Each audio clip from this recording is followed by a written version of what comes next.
Hey everybody, Roxabox9 here with day 6 of M15 spoilers. So today we got a couple of new planeswalkers, as well as a speculation on 2 planeswalkers, and another soul, the final one of Theros, which you expected, and then a cycle. So let's jump right in and check out these new cards. Ajani Steadfast, this was spoiled in Japanese, so this is a mock-up, not a confirmed version because the translator has to be perfect, but pretty sure a lot of heads together, it's pretty sure it's the right one. 3 and a white, this makes him splashable, which is fantastic. Even most planeswalkers are willing to figure out how to make them work in a limited format, draft or sealed. He's going to be very easy to fit into any deck. He's also just splashable in general, which we think would always be a good thing, but Chandra the Firebrand showed that 3 and a red didn't necessarily make something incredibly playable. So let's see how his abilities are. +1, up to 1 target creature gets 1/1, lifelink, vigilance, and first strike. That's a pretty awesome +1. Really, he costs 1 more than Ajani Call of the Pride, but his ability is that much stronger. -2, put a 1/1 counter on each creature you control and put 1 loyalty on each other planeswalker you control. Okay, and then -7, you get an emblem with if the source would deal damage to you or a planeswalker, prevent all but 1 damage. Wow, okay, so he's 4 loyalty for 4, which is fantastic. Really strong. The fact he hits play 4 for 5 loyalty is I like. The fact he makes a creature stronger is really good. And the thing is, it doesn't get a 1/1 counter, so that doesn't stay. That's one problem. He also doesn't protect himself, which a lot of planeswalkers, that's a big decider if they're going to be a really big smash hitting constructed. He does not protect himself. That's a big con. But that being said, for the decks that would use him, a lot of the aggressive decks, white weenie decks, that kind of style, it's pretty good. Also, Super Friends, control build, he might not have to worry as much. And then his -2 is really nice for, again, for tokens, which is going to be a sub-theme, I think, in M15. And his -7 is ridiculous. Of course, you're almost never going to get this off outside of maybe Commander, but if you get it off in Commander, wow. All right, so I think in Commander, he's ridiculous. He's very, very strong. I think has potential for constructed, but since he doesn't protect himself, I'm a little nervous. In Super Friends is probably the place he'll be the best. And then again, Ajani Mentor of Heroes also has good playability there. So I like him a lot. Jace, Living Guild Pact, this is unofficial, but they're speculating that he's not going to be Jace Beleren. He's going to be a brand new Jace, and he's probably going to be called this, which I think would make sense. So we'll have to see when that comes out. Nissa Worldwaker. 3 and 2 green, 5 costs, which for green doesn't matter. Remember, 5 does not matter. Ajani, Mentor of Heroes, we talked about the same thing. She's a 3 loyalty, +1, target land you control becomes a 4/4 with trample, and it's still a land. I guess this is permanent. That's interesting. It confirms that she's going to have a blocker when she's around. +1, she has 2 +1s, untap up to 4 target forests. Holy, okay, pause, we'll get to that in a second. -7, search library for any number of basic lands, put them into the battlefield, shuffle your library, those lands become 4/4s of trample and they're still lands.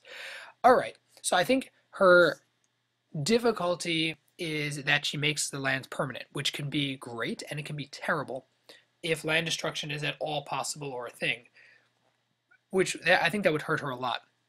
But that being said, for decks that we have tons of cards that help ramp, I think B-Town is very feasible. And I think constructed, she has potential when Vraska rotates. I think she really does. And in terms, I mean, she fits into Devotion. She fits into a lot of different things. She's very aggressive. 4/4 tramples are nothing to be laughed at. She protects herself. She creates a blocker that can protect herself, of course, presuming you have the land untapped. And for EDH Commander, untapping 4 forests is absolutely insane. Insane. The fact that when you play her, you can untap 4. It's like playing her for 1. She's fantastic. I really like her design. I like they took her away from the elf theme because I don't think that would work for anything functional, but it's going to be insane. It's going to be insane, and she's going to be another card that fits really well into Super Friends because you can play her, untap 4, and be able to play Ajani or whatever. It's very, very strong. That's really all I can say about it. Liliana Vess. Pretty sure it's going to be her because Marrow confirmed Liliana the Veil is not going to be an M15, pretty much guaranteed, because it would make Mono Black too strong. It already is strong, but it would make it beyond the pale too strong. That means Liliana Dark Realms would be reprinted again for a billionth time, unlikely, and we could have a new Liliana, but we're pretty sure that based on speculations that we've had, it's going to be Liliana Vess. So they're speculating guaranteed it's Liliana Vess. I'm likely to agree with them. Then we have Soul of Theros, 6 for a 6/6 Vigilance. That's really strong for white.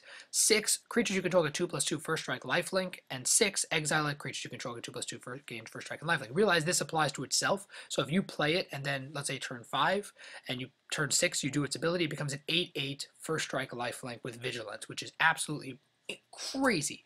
Crazy. I think this is probably the strongest Soul for constructed viability because we've seen what Elspeth can do, and I think the Soul has a good chance of playing alongside or in those kind of more aggressive strategies. I think it has a good potential of being in constructed and limited. Of course, it's ridiculous. And EDH Commander for token builds, it's a powerhouse. I like it a lot.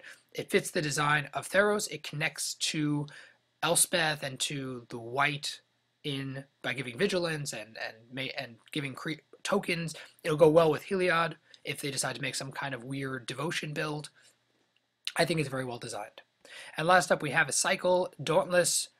These river people, I guess, or it does. They're not. The names aren't consistent, and the mana costs aren't consistent. Let's go 2 for a 2/1.